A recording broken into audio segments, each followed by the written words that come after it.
Thursday Fantastic, morning. man. Fantastic as always. Awesome, awesome. We're creeping in to our holiday season. Mike already gave us his Merry Christmas last time. A little premature, but we'll take it. Thank you for your thoughts there, Mike. Today on the show, we got a couple of things we're going to dive into. We're going to go all over the sports landscape. We are going to start with some breaking news that just came out. Josh Gordon on his Twitter said he is stepping away from football and the Patriots for quite some time. What's your thoughts on it, guys? To me, this kind of sounds like he's probably done, went back, started doing the stuff that he was doing before. There's no reason why, just because of 2 losses. I wouldn't think that this guy would just want to call it quits right now. If we do remember this guy in the off season or earlier in the year when he was still playing with Cleveland, in the off season during training camp, he took some time off, said he needed to get himself right, went back to rehab and all that other stuff. I think he's probably went back to smoking weed, and that's a no-no because Bill Belichick is not going to have you messing up more than once. We had this conversation before when he missed the practice or when he was late for practice or whatever.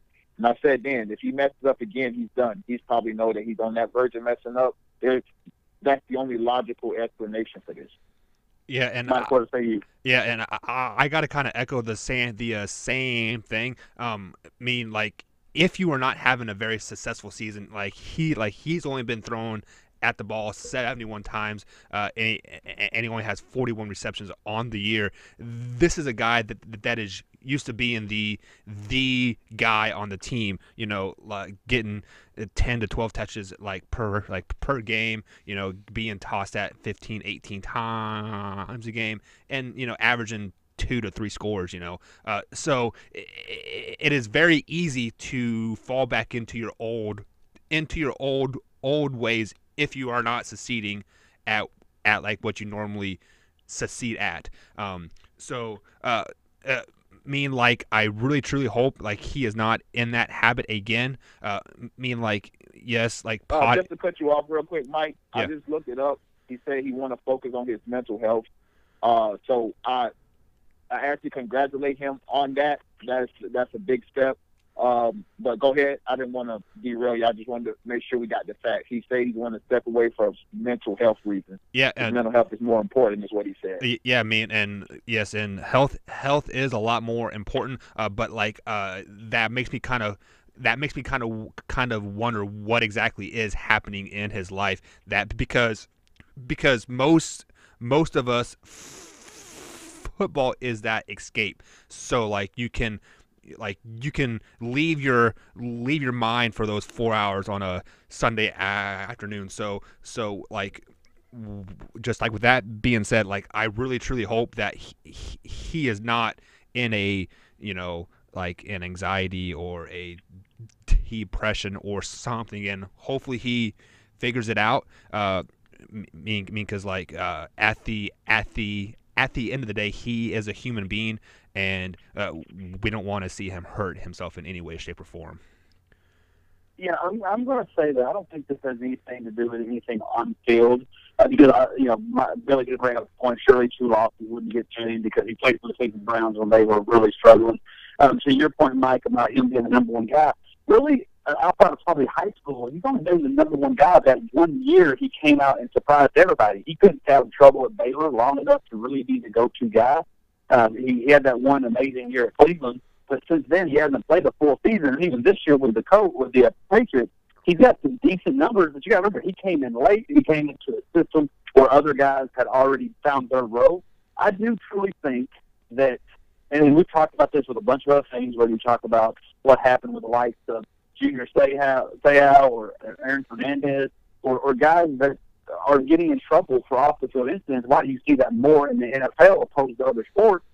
I think this, yes, Mike, this is a relaxation and a getaway for us as fans, but for them, it's darn near a war. And I think what happened, and maybe I'm going to be a little biased here because I'm a Patriots fan, but you've seen guys come into New England and be a little better for it, personally-wise. I think what happens is he had a lot going on. Maybe he had a rough childhood. Maybe he just had a lot in his life with some mental problems, concern, anxiety, stress, all those things that happen to anybody, depression. And when he was with other organizations or he was in college, his escape was drugs. And then when he came to New England, I think this is a sign of, to Billy's point, growth and respect that he developed in New England. I think all these things, I think he realized that playing for Tom Brady, playing on a Super Bowl contending team, didn't take his depression, anxiety, stress, whatever it may be. I don't want to imply anything here, but I think he thought that that would be his drug. And when come to find out it probably wasn't, I imagine he talked to the team. He said he was really close with Robert Kraft, Bill Belichick, Tom Brady. I imagine he thanked both of those guys. Yeah. And I imagine that his takeaway, the team decided, you know what, before you do that, before you go back to drugs, before you go back to doing other vices, let's get you help. Let's just step away from football. I mean, if any team could deal with it, it'd be the Patriots. You know, they play with whatever receiver lineup, so they're not going to think about themselves first on that front. And I think it saved faith in Josh Gordon, because let's say he would have went back to the weed smoking. To Billy's point, he'd have been booted off the team. He'd have had to. The NFL wouldn't allow it, and it would have killed his image. Even though I think there is a bigger picture here. I think that there is some mental concerns, and football is not the escape for these players. They may. I think to a bigger point, I think that's where all this starts. Kids grow up in a rough environment. Kids grow up with stress, depression. They think the money. They think, oh, once I get that NFL check, all my stress and depression will go away, and it doesn't. And then they're like, oh, well, I'll get the fame and the women and the trophies, and it doesn't. Okay, I'll turn to drugs, and it doesn't. And maybe the drugs do cope, and you keep doing it, and then next thing you know, all that's gone, and that stress, depression, anxiety is still there. So all sports aside, I hope the best for him. I mean, because I don't know what's going on, but everything out him, and then what we're seeing more and more of football enveloping, I think this sport takes a huge toll on kids, especially when you get kids playing it for 30 years at a position that takes a lot of hits, pretty much anything but kickers and quarterbacks. Well, I hope the best for him. Well, just before we get too carried away off of this topic, you brought up Junior Seau, and like, let's hope that he does not go down that road, and the Patriots are taking proper precautions, and himself is taking proper precautions, just in case he does have that the CTSD or something like that. I believe that. CTE. Yeah, CTE. Hopefully he does not have an advanced stage of that, and bringing the depression, or we are alluding to a depression, but it could be anything else. Like it could be his wife left him, or something. And, and it could be things, and I think that's a lot of things, and me and we've all talked about this, about how people look at sports stars and they don't give them the same problems they give. We all have had jobs where we work a lot, whether it be for a week, a year, 2 years. That takes a toll on our family. Imagine you're gone for 6 months of the year. You see your family seldom times. If you're good, if you want to be good at your craft, you have to study film. There was that old Braylon Edwards commercial where he said football season was 13 months a year. That's the toll. And I'm not. You're right, Mike. We don't know what it is, but it could just be anything. And people think, oh, these guys are on TV. They got all this money, so they have such great lives. At what cost? And I don't think it'll go the Junior Seau route, because Junior Seau had been retired for several years, and he played in a generation when we didn't even want to acknowledge CTE was real, at least the public. Over the last decade, in the last 5 years, we've grasped it more, and we've been more aware. So I think he definitely can get the help. I think he is with an organization that can help identify that, opposed to just cut him and say, kick rock. Yeah, I mean, and if we really talk on the field, I mean, he's had a nice season. We're talking 737 yards and 4 touchdowns when he missed a few games with the Browns. If I'm not mistaken, did he not miss his first game when he got to the Patriots? Did he miss that first game? I'm not sure.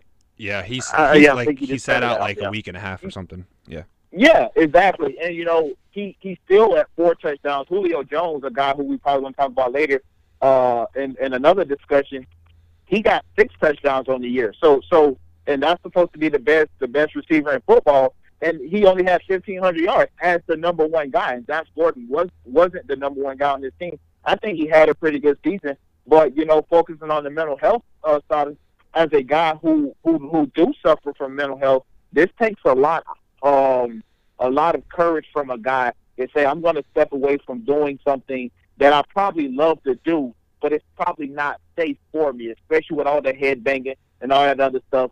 So kudos to Josh Gordon. Hope he gets right. Now, and to your first Patriots. Well, to your first point, Billy, I think a lot of people see Tom Brady just come out here and chuck it to everybody. But if you're a true football fan, if you're a true Patriots guy, if you just watch the intricacies of this offense, you know this isn't a plug-and-play offense. This isn't just, hey, you're fast, go run goals all day. No. So, yes, he had to stop the first week. And then the next 2 weeks was basically him trying to find out what does Tom Brady like.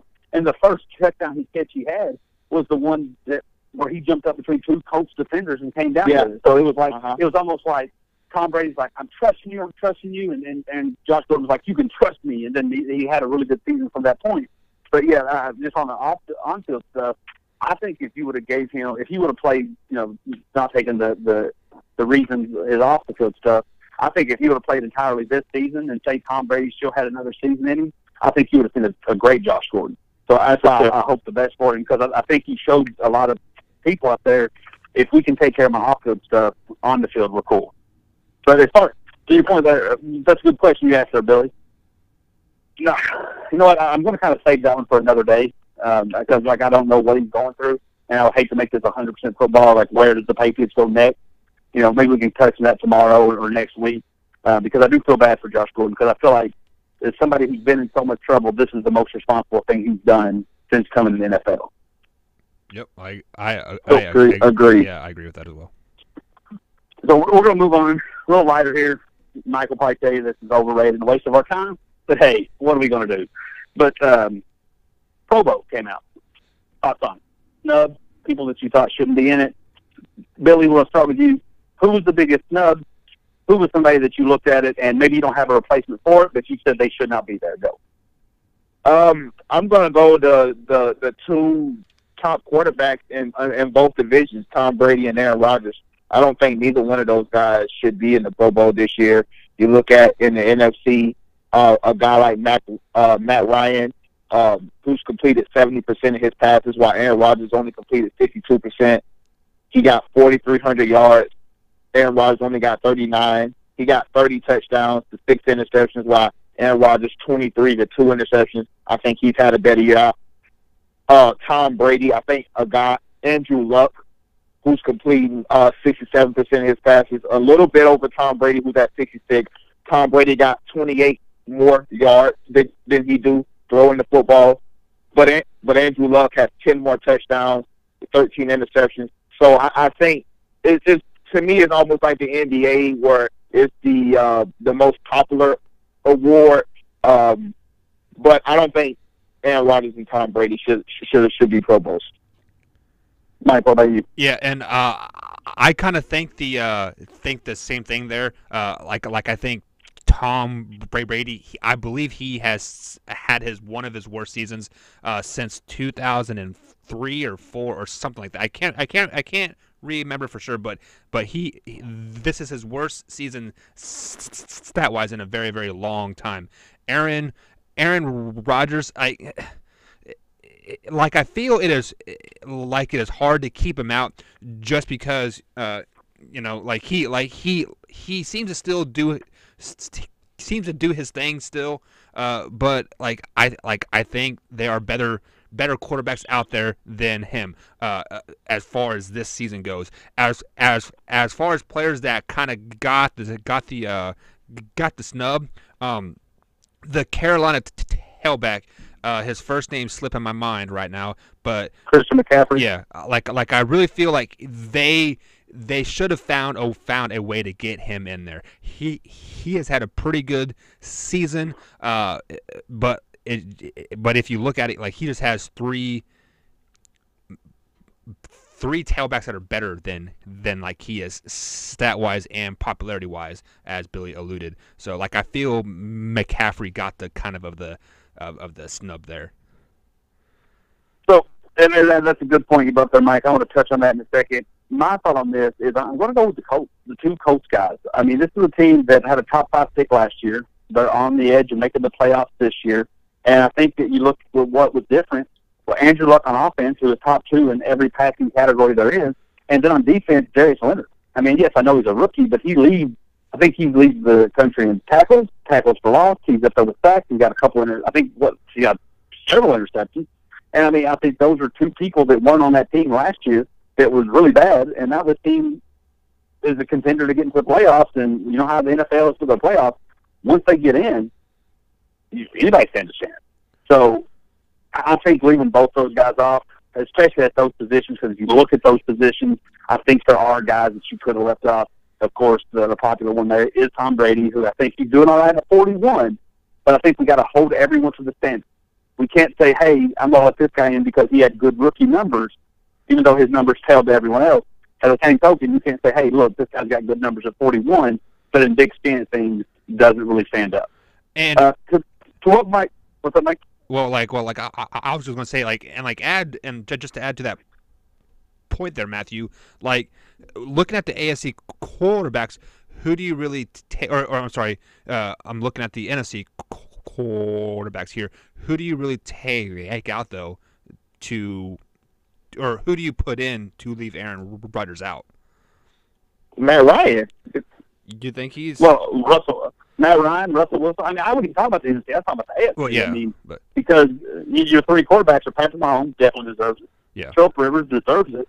But then you leave Tom Brady and Andrew Luck. I mean, yeah, Tom Brady's doing great for 41, but we're looking at the NFL. Give me Andrew Luck. I mean, these guys are probably still getting in anyways because Brady won't go, Rodgers won't go, so they're going to find a replacement. And guys like Russell Wilson and Matt Ryan will probably get the next go up. I think Aaron Rodgers goes. Then you look at. I think Aaron Rodgers goes. Then, I think one reason I doubt it. Well, then you also got to take into account that I would imagine that Philip Rivers for Patrick Mahomes, one of those 2 has a really good chance to make the Super Bowl. So they don't get agreed. So they won't place him. I'm with you. I don't think Tom Brady goes. I mean, he's been elected. This is his 14th. So even if he don't make the Super Bowl, I don't think he goes. And Tom Brady hasn't played in that game since like 2009, 2010. Right. So he's not going to play. He never does. Yeah. And the thing is with Tom Brady doesn't, maybe especially not now. You probably make an argument for his whole career. Patrick Mahomes is an all-star football guy. When I think all-star games, I think 80-yard passes and crazy stuff. Tom Brady's the type of guy that's great because he knows everybody on the field, and he's going to throw dinks and dunks. We don't want to watch Steve can dunk in the Pro Bowl. And he's normally playing in the AFC Championship game and in the Super Bowl, so he never really gets a chance to. And let's be honest, I don't think we want to see Tom Brady try a 60-yard pass anymore. So no, I mean, Rodgers getting a new coach. I doubt that he risked that to play in a Pro Bowl. When Aaron Jones also went on IR, they're not trying to do that. Well, Mike brought up a point there. Christian McCaffrey, a lot of things are going up. Christian McCaffrey, Alvin Kamara got left out. But if you look at their running back, Barkley, Zeke, and who's the other one I'm missing that had really great numbers too? James Conner. Yeah, all those numbers. They all had more yards total and more rushing yards than the other 2. Do you feel that they should be almost like a position with fantasy football? Mike brought it up there with, I don't think either of them return many kickoffs, but maybe you could sneak them in as kind of a flex because I think you can bump either one of them up to a wide receiver position. Do you think they should put like a flex position available for the Pro Bowl for guys who really do a lot of stuff? Like, say, for example, I know the guy's numbers wasn't good enough, but like, say, Cordell Patterson for the Patriots. The guy plays receiver and he plays running back. Number-wise, he's not going to show up either one, but if he had a great season, he would look great all across the board. Do you think there should be a position for your Kamaras and your Caffrey that have 800 yards rushing and 800 yards receiving, but there's people with more in both categories? That's tough for me because they are running back. So if I'm going by what they are, then I like it the way that it is. Cordell Patterson, I think that's more of an outlier because they just let him do whatever because he can kind of do whatever. And so can McCaffrey and Kamara. Obviously, they run the ball, they catch the ball. But I just think their primary running back that are just used in the passing game because they're so good. So I like it the way that it is. And all right, well, Mike, quick thought on that. Yeah, and I gotta kind of go the other way. Honestly, the Pro Bowl is probably one of the most unwatchable things out there as of right now. So like, if you get all of your stars in there, like your Christian McCaffrey and the Alvin Kamara, like you get all of your stars out there, more people will tune into like watch. And then it'll be more of like an all-star Pro Bowl type of thing. So like I think they should try to incorporate that in somehow, some way. I don't know how they would, because if you add a flex, like you're adding eight more spots on a team, and I don't know how the playing time would actually work then, because you're. I mean, you could probably. I mean, I get that, but the guys that they got are exciting. Yeah, I mean, if you watch Saquon play, if you've seen him play, this guy's exciting. Todd Gurley, I mean, an exciting player. And Zeke, I mean, it's not as if they got snubbed by guys that wasn't better or is not exciting. They're running back. So you take the three best running backs. I think they did. Kamara had a nice season, but that's like the point guards in the Western Conference, Mike Conley and Damian Lillard. These guys get snubbed every year. Why? Right. Because they got guys like James Harden and Russell Westbrook and Steph Curry, in front of them. It's just the nature of it. That's a great point, Billy. They do. And sometimes there's only bigs in the NBA to get brought in only because they needed a big that it would be exactly hard. So that's a great point. And look, maybe we shouldn't let this 1 year, and I think it's just a kind of a 1 year thing, because when the running backs you listed, Todd Gurley, Saquon Barkley, and Zeke, what makes them so fun to watch is the way they just break out of tackles. Nobody's going to be tackling.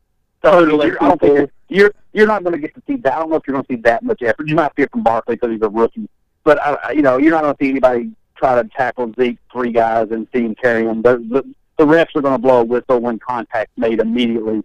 So I think this is just that one down year that I would rather see Kamara juking than I would see Zeke trucking, because they're not going to allow for trucking in this game.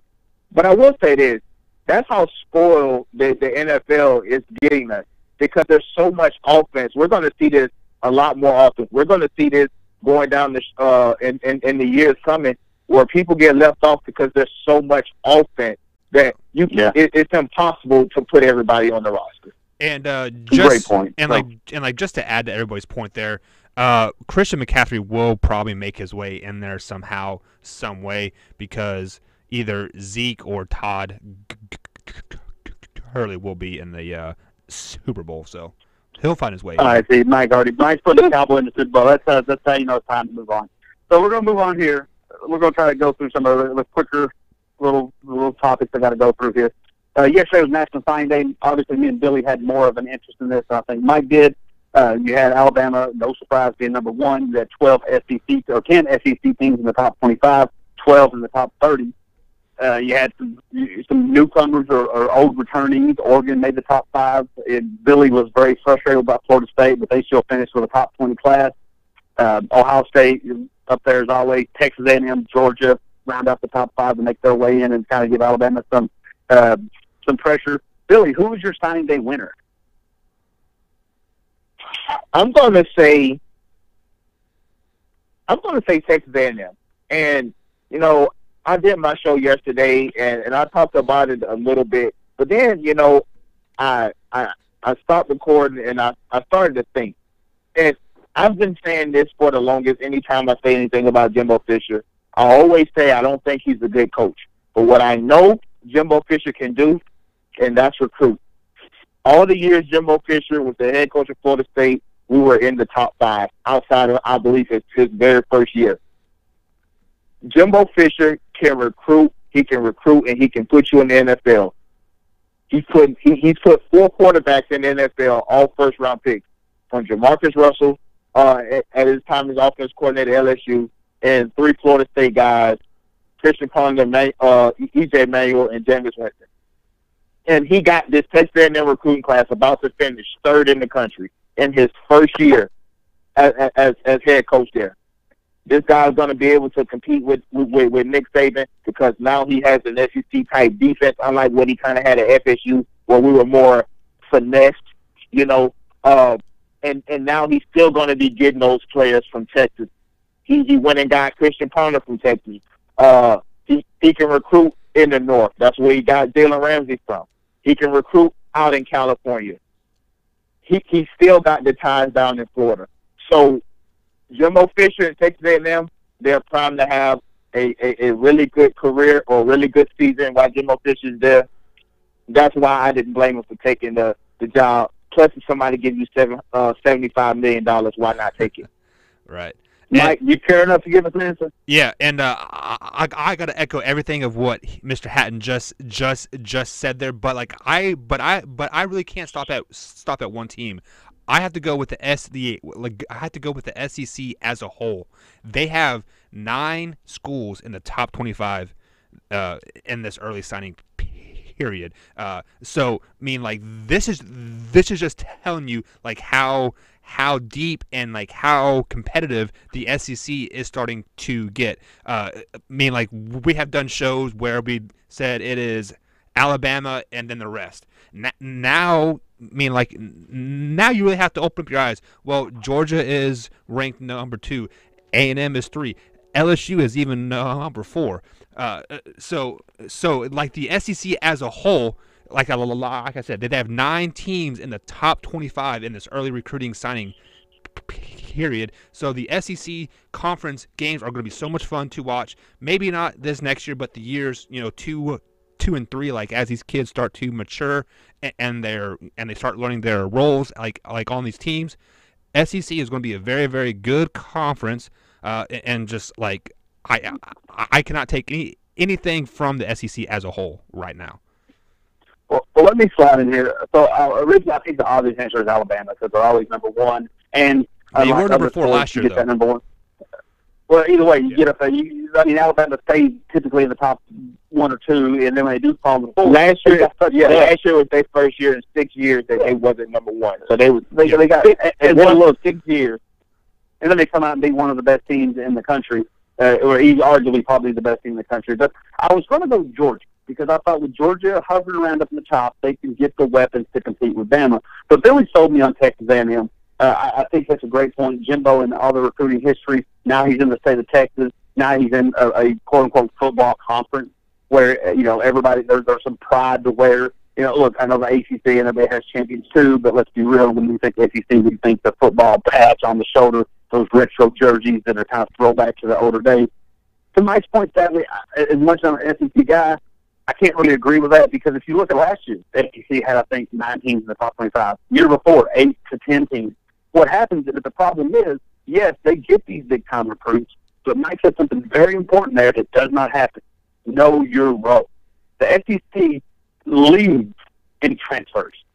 Not only can they bring all the guys in, but they also have a lot of guys out because what happens is kids want their cake and eat it both. Kids want to be patted on the back, put on that Bama hat, put on that Georgia hat.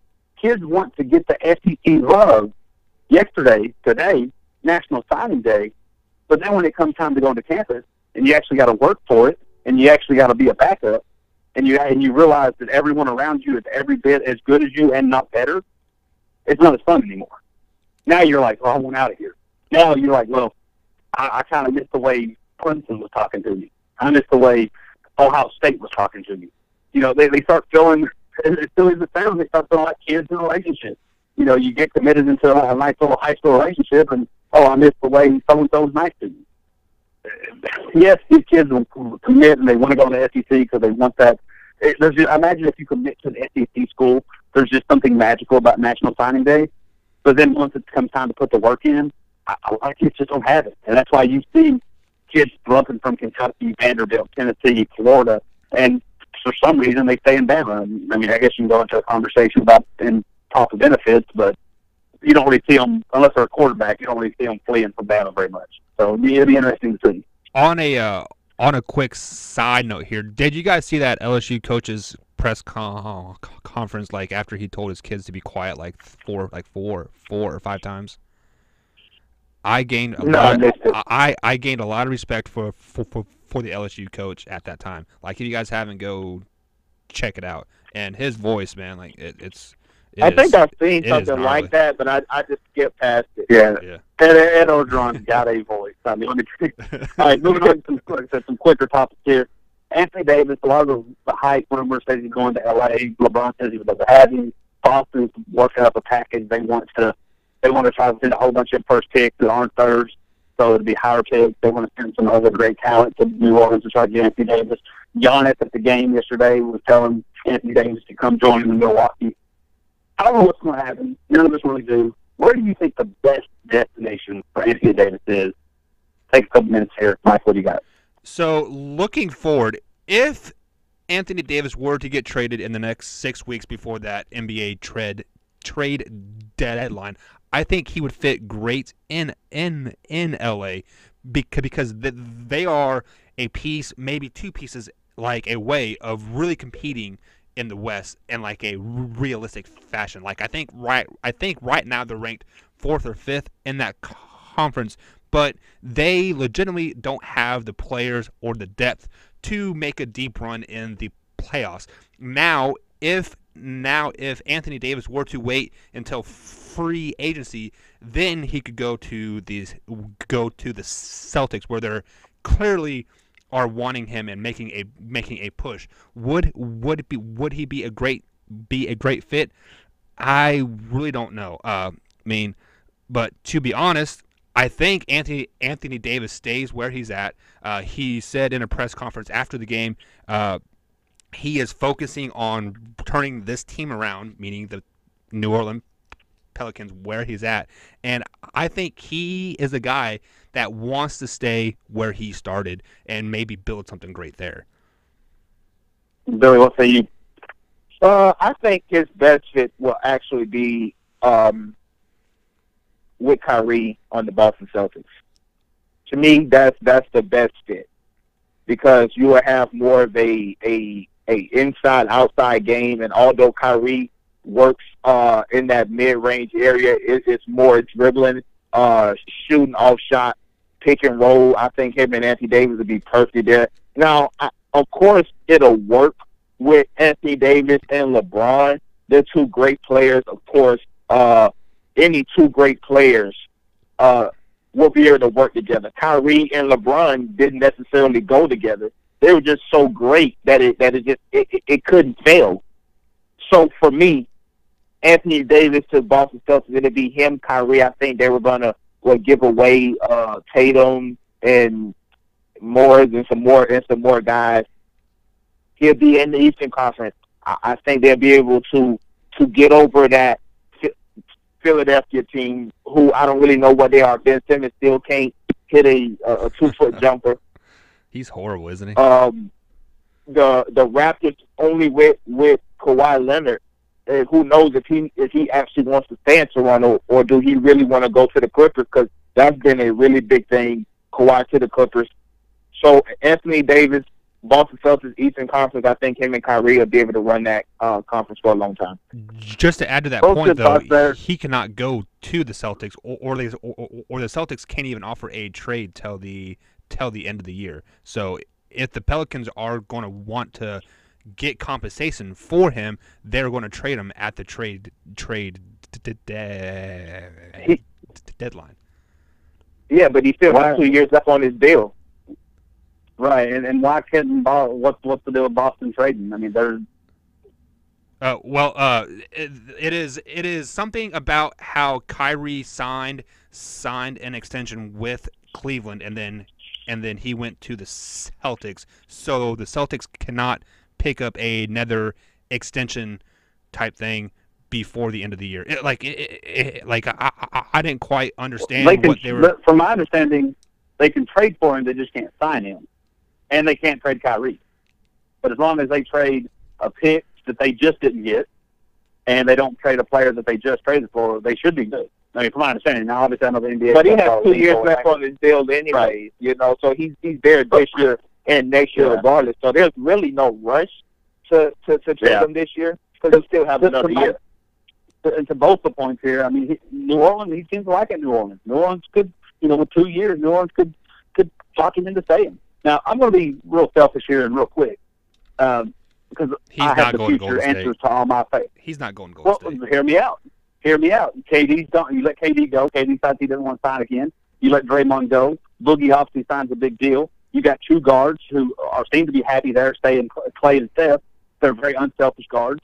You let with all those other players leaving, you can sign Clay, Steph, and Anthony Davis to almost as much money as they want. Now you got a guy that really you can't double and triple team him. He showed you at a time in Kentucky he doesn't need to take the most shots. You got two very unselfish guards, and you got two guards that love to shoot threes. The putback potential is off the chart. Now, obviously, I don't think he'll go, but I mean, if New Orleans never shops him and a couple things fall away, we both spent several segments talking about how the Warriors, some of those bigger pieces could fall. The money to offer him, and with them essentially by that time having the Jerry world of NBA stadiums, there's going to be a lot to offer the man. I mean, who knows what he wants, but it'd be very interesting. And as a Warriors fan, you would have, I mean, you can't call Clay and Steph young, but you would have pretty young, locked-in pieces They would be around you. You don't have to worry about this. They are definitely in their prime still.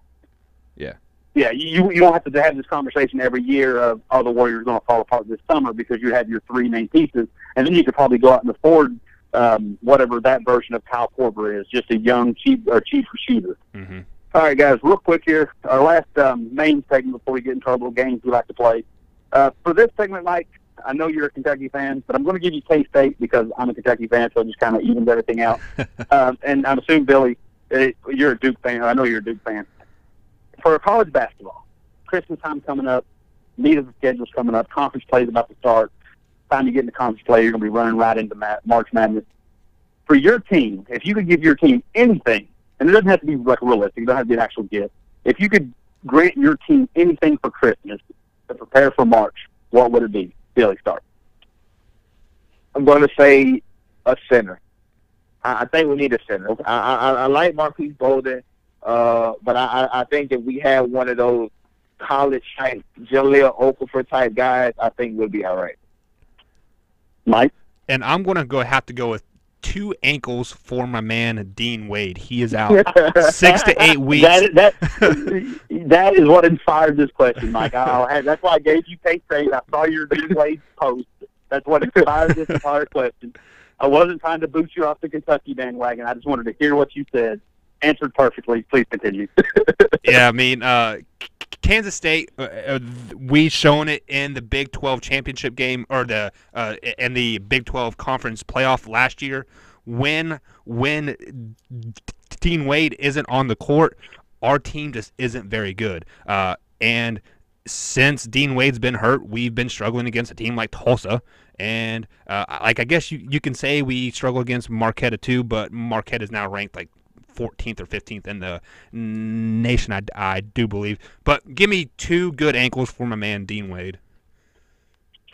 And I'm going to say, for Kentucky, give me a three-point shooter. I mean, give me three-point shot falling. I know we got Tyler Hero. Jamal Baker's coming back, and his 2 minutes of play was 2 for 2 from the three-point line. Give me a consistent three-point shooter. I mean, Cal's going to get these guys playing defense right down the stretch. Just need some scoring. All right, guys, we just need a consistent shooter to hit 60% of his shot. That'd be fantastic. And I think that Sheldon Johnson's coming along. Scoring in the paint's not going to be a problem. It's what happens when defenses pack the paint and make you shoot threes. Yep. So we're going to get here to our game final segments here.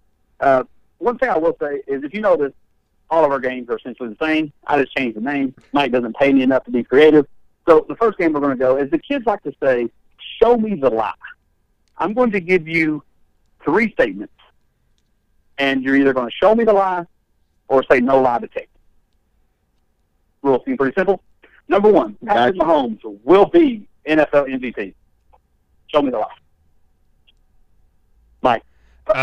The only way I can show you the lie is if he gets beat in the first round of the playoffs. If the Chiefs drop down to that 5 seed and they lose that first round, it will show that Patrick Mahomes does not show up in these big games.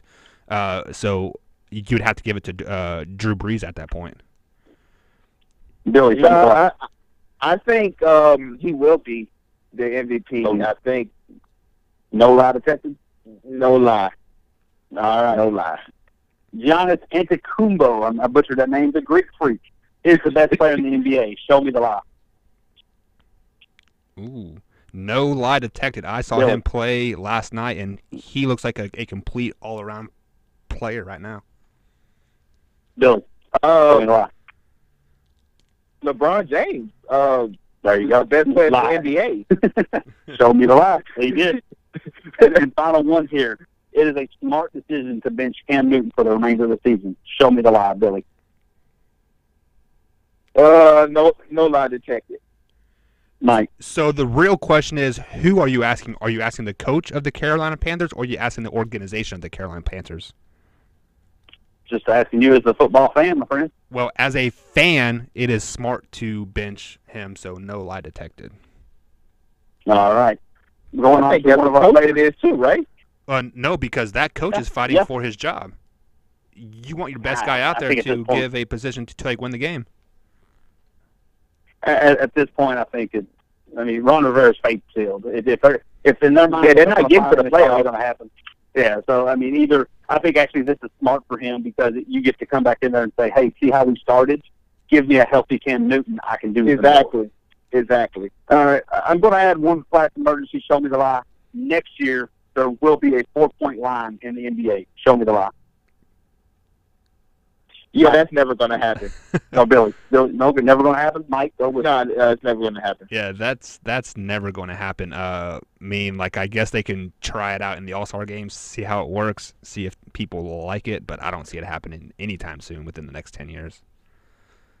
All right, we're going to bump on to here to Would You Rather. I'm going to give you two options. You pick what you'd rather have. On your favorite NFL team, would you rather have a rookie, Saquon Barkley, as a running back, or a rookie defender, Darius Leonard? Billy.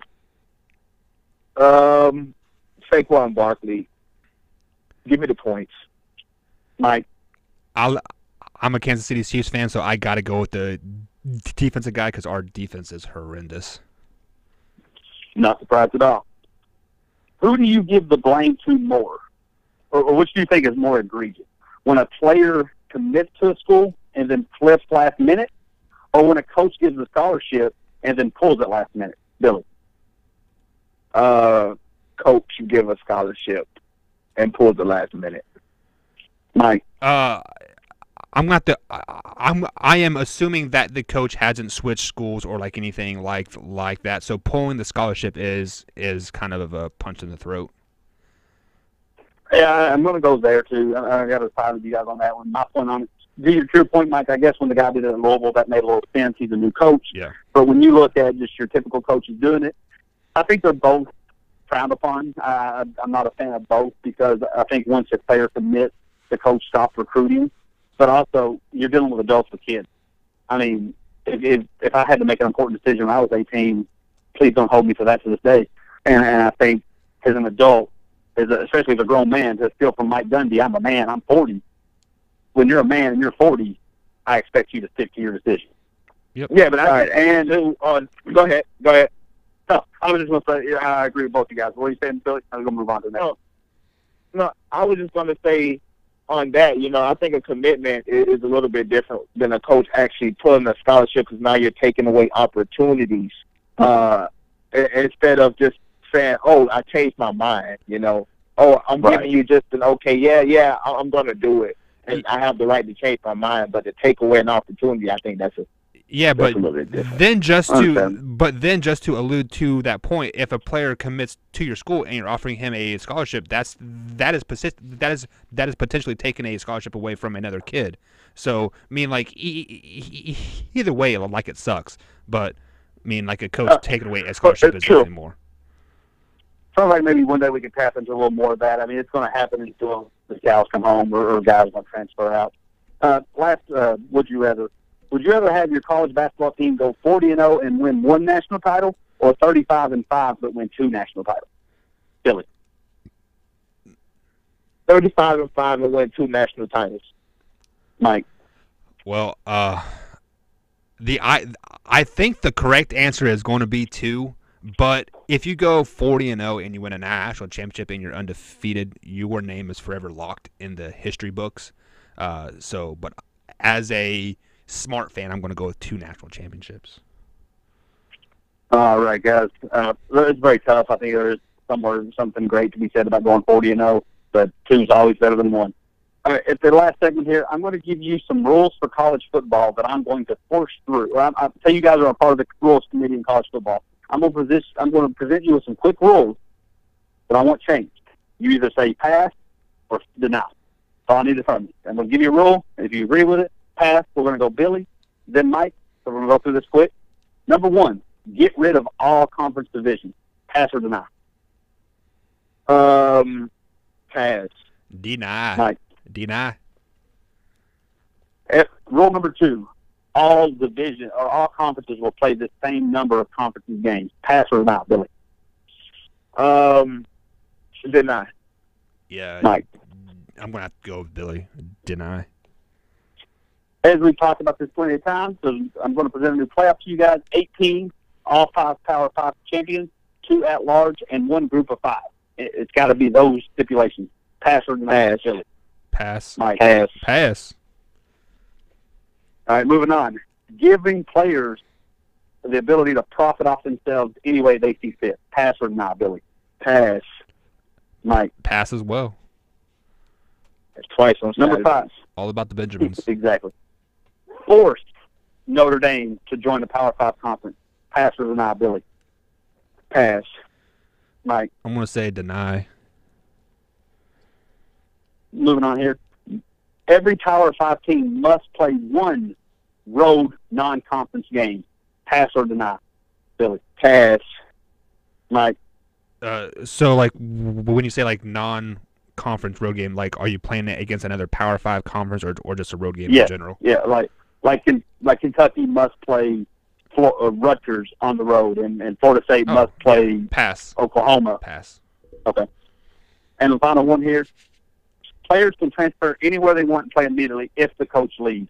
Pass or deny? I thought that's already how it is. Yeah, it is. No. It's not? No, you still have to stay out of here. No, if your coach leaves, you can play immediately. Yeah. I don't believe that was passed because that's the problem that a lot of kids are having here with Louisville. Like these Louisville kids can't leave and no, if your coach gets fired or he takes another job, you can transfer immediately and play. That's one of the only stipulations that you have that you can play outside of a hardship. That's not when did that happen? Because last year look it up. Left, we'll look it up, but if you're wrong, you both get docked 1,000 points because that was the problem with Tennessee. The dude who bounced from Tennessee to California, and all the players from Tennessee had to stay at Tennessee or sit out a year. No, if your coach leaves a transfer, like how Jimbo left this year, say DeAndre Francois, whoever wanted to leave the team right away, you could, and you can play right away. You don't have to sit out a year. All right, guys, we'll have to look into this one. I'm gonna look it up here real quick. Billy, do any of y'all have a rant you want to take us out on? I don't want to talk about the same stuff, so I don't have a rant. I'll just propose this question to Mike. Okay. While you look that up for us. Okay, Mike. just give me 1 second here. Like, I just looked up the transfer rule here, and it said in mid-January, a potential basically saying, like, if a coach leaves and you decide to leave in January, you do not have to sit out a year, just as long as you are enrolled in that new school by the end of January. Just example, if the Louisville coach, though, if a player can leave now from Louisville and go anywhere he wants. Yeah, and he can play next year. Just as long, I think correct. Just as long as it is approved by both colleges. Which I guess if Louisville wants to be butts about it, they could say no. But yeah, that's kind of like what Alabama do. Alabama say that you can transfer, or the SEC in general. That's their rule within the conference, that once you transfer, you can't transfer to any school in conference. So that's why they normally have to leave and go to another conference. All right. So Billy, what's your question? I don't have a rant, man. I don't have a rant today. I got a little bit of rant. You guys mind me to take the floor here? So I've been quoted on some other shows that like I think the college bowl season is the most overrated time of year. These games on the 15th through Christmas Day, Christmas Eve usually aren't very fun to watch. There's a bunch of teams that we never seen before, but so far this year I've been kind of taken back. There have been a lot of exciting games.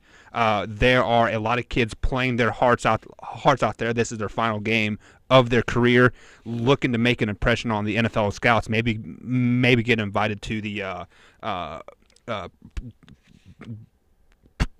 pro day stuff and all that good stuff. So I applaud those teams this year, but overall, general, I think the bowl season needs to be rethought. Maybe pump up the like you have to win 7 games to be bowl eligible. Maybe cut the bowl games down 10, 15 games, just so there's more excitement out there. That's all I'm saying. All right, guys. Well, that includes the show. We kind of got derailed there with. I'm still looking at this rule because everything I see says you still have to sit out a year. We'll get to the bottom of this. We'll have an answer for you tomorrow. I'll probably be wrong on this as usual, but join us tomorrow. Mike, where can they find us on our way out? Guys, we're on iTunes. We're on live on YouTube right now. Be sure to go ahead and click on those links. We're also on iHeartRadio, Google Podcast, Amazon Podcast as well. That's a new trending thing there, so be sure to check that out. So that's where we're at.